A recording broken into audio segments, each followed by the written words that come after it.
Saya pernah membaca sebuah hadis Ustadz yang mengatakan bahwa setiap muslim itu pasti masuk surga selama dia tidak musyrik gitu. Baik.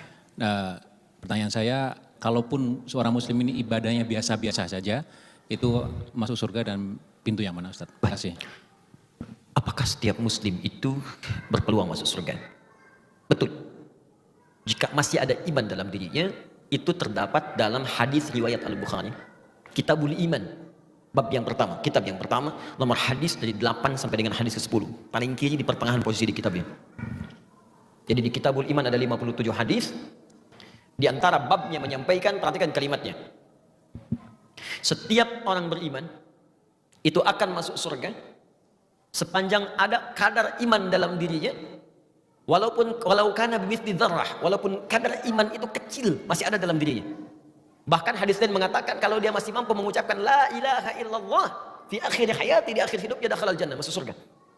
Nah, hadis terusannya saya katakan tadi sampai hadis nomor 10, hadis terusannya kalaupun dia bermaksiat selama hidupnya, maka kemudian maksiat dengan dosa itu akan ditimbang. Detailnya bisa dilihat di hadis Muslim nomor hadis 5611 riwayat sahabat Abu Hurairah radhiyallahu taala anhu.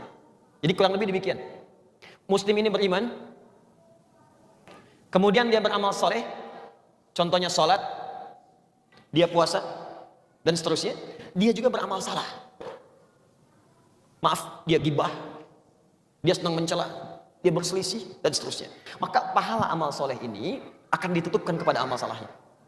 Ada orang sholat, setelah sholat mencela orang lain, maka pahala sholatnya diberikan kepada yang dicela otomatis. Kalau sedang dicela nggak usah marah, itu transfer pahala otomatis. Anda sedang digandakan pahalanya, jadi nggak usah mengeluh.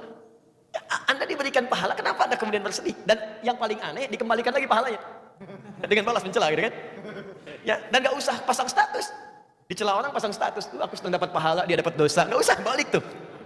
Nah, yang jadi masalah kemudian ada orang yang pahalanya banyak tapi hancur oleh amal salahnya. Habis. Fa in faniyat hasanatu, kalau habis kemudian bekal kebaikannya, tersisa keburukannya, maka ditimpakanlah keburukan orang itu kepada dia, faturiha finnar, dilemparkan ke neraka. Maka disebut orang muflis, orang yang bangkrut, gak punya modal lagi untuk amal solehnya. Nah, orang ini akan nanti, mampir dulu ke neraka untuk membersihkan kadar dosa titipan akhirnya. Setelah bersih semuanya di hadis Al-Bukhari, maka diambil ia dalam keadaan gosong, baru dimasukkan ke surga. Saat masuk surga, dia sudah tidak ingat lagi dengan siksa neraka. Saking nikmatnya surga. Tapi jangan bercita-cita seperti itu. Yang penting ke surga tidak, ya. Karena neraka itu, mohon izin sebelum saya simpulkan, neraka itu satu harinya itu 1000 tahun. Satu detiknya 48 hari. Siksa paling ringannya, Quran surah keempat ayat 56, paling ringan, ditarik ubun-ubunnya, dicelupkan. Sekali celup hancur tubuhnya, diangkat sembuh lagi. Sekali celup satu detik yang 48 hari.